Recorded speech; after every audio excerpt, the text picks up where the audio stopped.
అందరికీ నమస్కారం. ఇవాళ మనతో పాటు ప్రముఖ ఆధ్యాత్మికవేత్త, జ్యోతిష్య వాస్తు పండితులు బ్రహ్మశ్రీ ఉమామహేశ్వర సిద్ధాంతి గారు మనతో ఉన్నారు. గురుగారితో మాట్లాడదాం. గురుగారు నమస్కారం. ఆయుష్మాన్ భవ. గురుగారు, జనవరి 2025 మరి సింహరాశి వారికి ఎలాంటి ఫలితాలు ఉండబోతున్నాయి? గ్రహస్థితి ఎలా ఉంది? ఎలాంటి రెమెడీస్ చేసుకుంటే మంచి ఫలితాలు ఉండబోతున్నాయి?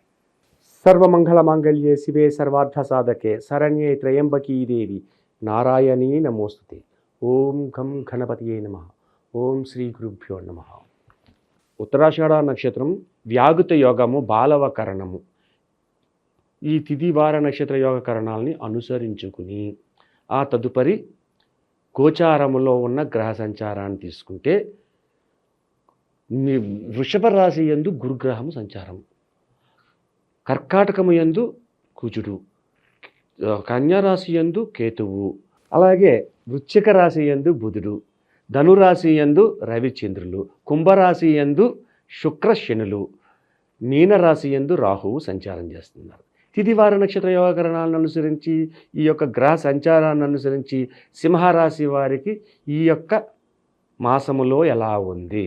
సింహరాశి వారికి మిత్రుల వలన నష్టము కలిగినను బంధువుల వలన సుఖ సంతోష విధానాల్ని పొందగలుగుతున్నారు. ఈ యొక్క సింహరాశిలో సంచారం చేసే వారికి ముఖ్యముగా లక్ష్మీ నరసింహస్వామి ఆరాధన చేసుకోవడం వల్ల ఎక్కువ శుభ ఫలితాలు పొందుతారు. సింహరాశిలో ఉన్న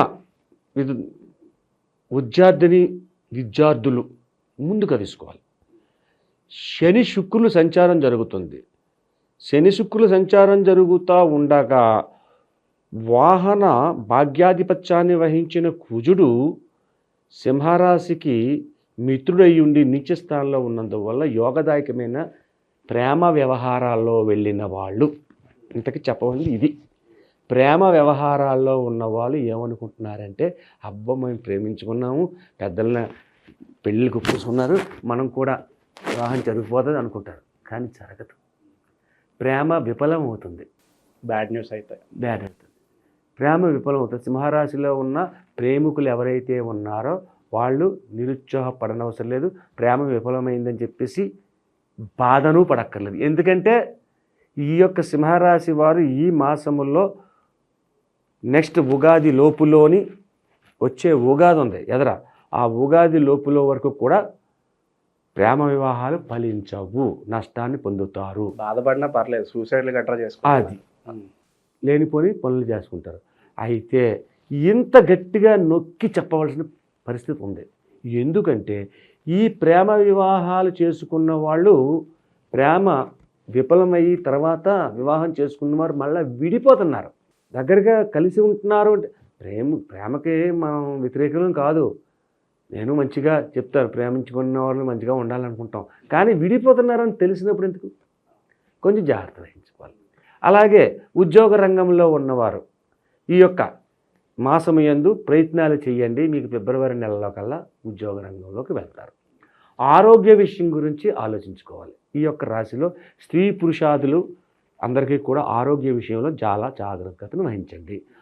ఆరోగ్యాన్ని చెడగొట్టడానికి అవకాశం ఉంది. ఎందువల్ల సింహరాశిలో ఉన్న రవి ఎక్కడ ఉన్నాడు అంటే ధనుర్రాశిలో ఉన్నాడు. శుక్రుడు శని కూడా రవి స్థానమైన సింహరాశిని చూస్తున్నారు. రవికి మిత్రుడైన వాడు ఎవరూ లేరు, ఇద్దరును. కాబట్టి ఈ యొక్క విధానంలో చాలా జాగరూకతను వహించుకోవాలి. ఆరోగ్య విషయంలోనే పెద్దలు వీళ్ళు కూడా. ఎప్పటి నుంచో జరగకుండా ఆగిపోయిన పనులు కావచ్చు, ధనం కావచ్చు, మళ్ళీ తిరిగి వచ్చే ఆస్కారం ఏదన్నా కనబడుతుంది. ఎందువల్ల కనబడుతుంది? శుక్రుడు శత్రువైనా కూడా దృష్టి తన మీద ఉన్నప్పుడు శుక్రుని వల్ల శుక్ర భగవానుడు ఇచ్చేది ఏంటంటే ఆర్థికమైనటువంటి పరిస్థితి పెంచుతాడు. లగ్జరీపరమైన ఖర్చులు చేయాలన్నా ఏది చేయాలన్నా డబ్బులు రావాలి కదా, అది ఇచ్చేది శుక్రుడు. శుక్ర విధానంలో లాభదాయకమైన ఫలితాలు పొందడానికి అవకాశం ఉంది. మరి పెట్టుబడులు పెట్టాలంటే గురుగారు సింహరాశి వారికి ఏ రంగాల్లో సూచిస్తారు పెట్టుబడులు పెట్టడానికి?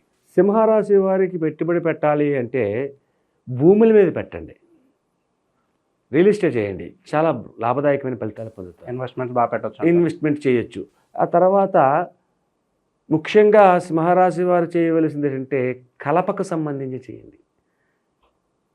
కలపకని అంటే ఫర్నిచర్స్ చేస్తారు కదా, కలపకు సంబంధించింది, అటువంటి వాటి మీద కూడా పెట్టుబడి పెడితే సింహరాశి వారు లాభదాయకమైన ఫలితాలు వస్తాయి. అనుకోని ప్రయాణాలు ఏదన్నా ఉంటే మరి అది లాభదాయకంగానే ఉంటుందంటారా? అనుకోని ప్రయాణములు అంటే సింహరాశి వారికి జాన్యువరి నెలలో అనుకోని ప్రయాణాలు ఏమీ చెయ్యలేరు. ఇంట్లోనే కూర్చుంటారు, ఇంట్లోనే ఉంటారు. కొత్తగా పెళ్ళి అయిన వాళ్ళు ఉన్నారంటే విహారయాత్రలు ఏమున్నది, అత్తారింటికి వెళ్తారు, అంతకంటే ఏముంది. అత్తవారింటికి పక్క ఊర్లోనే ఉంటారు, ఆడికి వెళ్తారు, 4 రోజులు ఉంటారు, వచ్చేస్తారు. ఇక రైతులకి మహిళలకు ఎలా ఉండబోతుంది జనవరి మాసం సింహరాశి వారికి? మహిళలకి పవర్ పెరుగుతుంది. ఎలాగంటే వాక్ పెరుగుతుంది, తన మాటను పోనివ్వకుండా నిలబెట్టుకుంటున్నారు. భర్తను కూడా ఎదిరించి విజయాన్ని పొందే పరిస్థితి సింహరాశిలో ఉన్న మహిళలు ఉన్నారు. అయితే సింహము అనగానే ఒక మృగరాజు, అదే మహిళలు సింహము అని చెప్తారు. కాబట్టి మహిళలను సింహంతో పోల్చాలి ఇక్కడ. వాళ్ళు ఆ రకంగానే ఉంటారు. అనుకున్నట్టు సాధిస్తారు, తన మాటను పైకి నిలబెట్టుకుంటారు, చెయ్యాలనుకున్నది సక్రమంగా పూర్తి చేస్తారు, అనుకున్నట్టుగాను. అలాగే బంగారం మీద ఎక్కువ మోజు పడే వారికి ఇది సువర్ణ అవకాశం. సింహరాశిలో ఉన్నవారు బంగారాన్ని కొనమని భర్తను అడిగితే కాదండం, కొనిచ్చేస్తారు. వాహనాలు కావచ్చు, అది కూడా వాహనాలు పొందడానికి అవకాశం. మహిళలకు ఎక్కువగా లాభదాయకమైన పరిస్థితిని పొందుతున్నారు. సో మొత్తానికి అప్పులు కూడా తీర్చేసి కొంచెం ఆర్థిక పరిస్థితి మెరుగు అయ్యే పరిస్థితులు కూడా కనిపిస్తున్నాయి అనుకోవచ్చా? అప్పులు సింహరాశి వారికి అప్పు లేదు, ప్రస్తుతానికి బాగానే ఉన్నారు అందరికీ. గురుగారు, మరి ఇంకా మంచి ఫలితాలు పొందడానికి సింహరాశి వారు ఎటువంటి రెమెడీస్ చేసుకుంటే బాగుంటుంది అంటారు? ఈ సింహరాశి వారికి సంబంధించిన వారు లక్ష్మీ నారసింహ ఆలయాన్ని సందర్శించాలి. లక్ష్మీ నరసింహ ఆలయాన్ని సందర్శించి ఏ వారం సందర్శించాలయ్యా సింహరాశి వారు? ఆదివారం గురువారం నాడు వెళ్ళాలి. ఆదివారం గురువారం ఆ రోజునాడు వెళ్ళి లక్ష్మీ నరసింహస్వామి ఆలయంలోనే ఏదైనా పెద్ద పండు దానంగా ఇవ్వాలి. అక్కడ ఉన్న ఆ గుడిలో ఉన్న పెద్దలకు. పెద్ద పండు అంటే ఏంటి? ఒక గుమ్మడి పండు. కూర గుమ్మడికాయలు ఉంటాయి, పనసకాయ అయినా పర్లేదు, కానీ గుమ్మడికాయ బెస్ట్. ఈ గుమ్మడి పండుని తీసుకెళ్ళి అక్కడున్న పూజారిలో పెద్దలు ఉంటారు, వాళ్ళకి సమర్పించి వాళ్ళ కాళ్ళకి నమస్కరించి, పెద్దవాళ్ళు అయితే, చిన్నవాళ్ళు అయితే కాదు, ఆ కాళ్ళకు నమస్కరించి లక్ష్మీ నరసింహస్వామిని దర్శనాన్ని చేసుకుని ఆ స్వామి గుళ్ళో ఈ గుమ్మడి పండును దానం చేసి ఆ స్వామికి అర్చన చేసుకుని అలాగే భార్యాభర్తలు ఇరువురు వెళ్ళాలి. ఒకళ్ళు వెళ్తే కుదరదు, ఇరువురు వెళ్ళి అది చేసుకుని ఈ యొక్క గురువారం కానీ ఆదివారం కానీ ఏదో మనకి వీలుంటే ఆ వారం నాడు ఇచ్చేసి ఆ స్వామిని నమస్కరించుకుని వస్తే ఈ యొక్క సింహరాశి వారికి అనుకున్న పనుని అనుకున్నంత వేగంగా జరుగుతుంది. గుమ్మడి పండు అనగానే నిండుగా కనపడేది, పరిపూర్ణత్వంగా ఉంటుంది. కాబట్టి దానిని మనం దానం చేసామంటే పూర్ణత్వాన్ని మనం భగవంతుడికి ఏదైతే ఇచ్చామో అదే మనకి ఇస్తాడు. కర్మ ఫలితమైనా అంతే, శుభ ఫలితమైనా అంతే. కాబట్టి మనం గుమ్మడిని ఇచ్చాం, గుమ్మడి నిండుగా ఉన్నది. ఆ నిండుగా ఉన్నది గుమ్మడికి ధనానికి బంగారానికి ఎక్కువ ప్రాముఖ్యత కలిగినది, అది మనకి ఇస్తాడు. కాబట్టి ఈ యొక్క వారంలో, ఈ యొక్క మాసంలో మీరు ఏదో ఒక, అంటే ప్రతి ఆదివారం ప్రతి గురువారం ఇవ్వాలని కాదండి, ఏదో ఒక వారం వెళ్ళి ఒక నమస్కారం చేసుకోండి.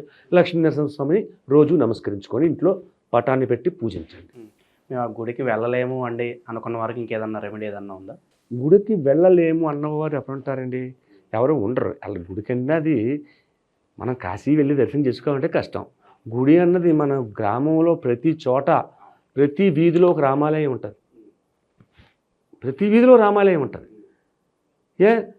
వెంకటేశ్వర స్వామి ఆలయాలు ఉంటాయి, అలాగే లక్ష్మీ నరసింహస్వామి ఆలయాలు కొంచెం తక్కువగా ఉంటాయి. అవి ఎత్తుక్కుంటే వెళ్ళచ్చు. సరే, లక్ష్మీ నరసింహస్వామి ఆలయం మా ఊరికి దగ్గరగా లేదు, ఇంచుమించు ఓ 15-20 కిలోమీటర్లు కూడా లేదు, ఇంకా చాలా దూరాలు. రామాలయంలోని గుమ్మడి పండుని దానం ఇవ్వండి.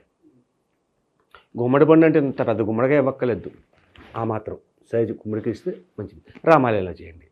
ఇక రామాలయానికి కూడా వెళ్ళలేను అన్నవాళ్ళు ఉంటే మనం చెప్పేది ఏమీ లేదు. ఇంకా ఈ రామాలయం అంటే మన ఊర్లో ప్రతి వీధిలో ఉంటుంది.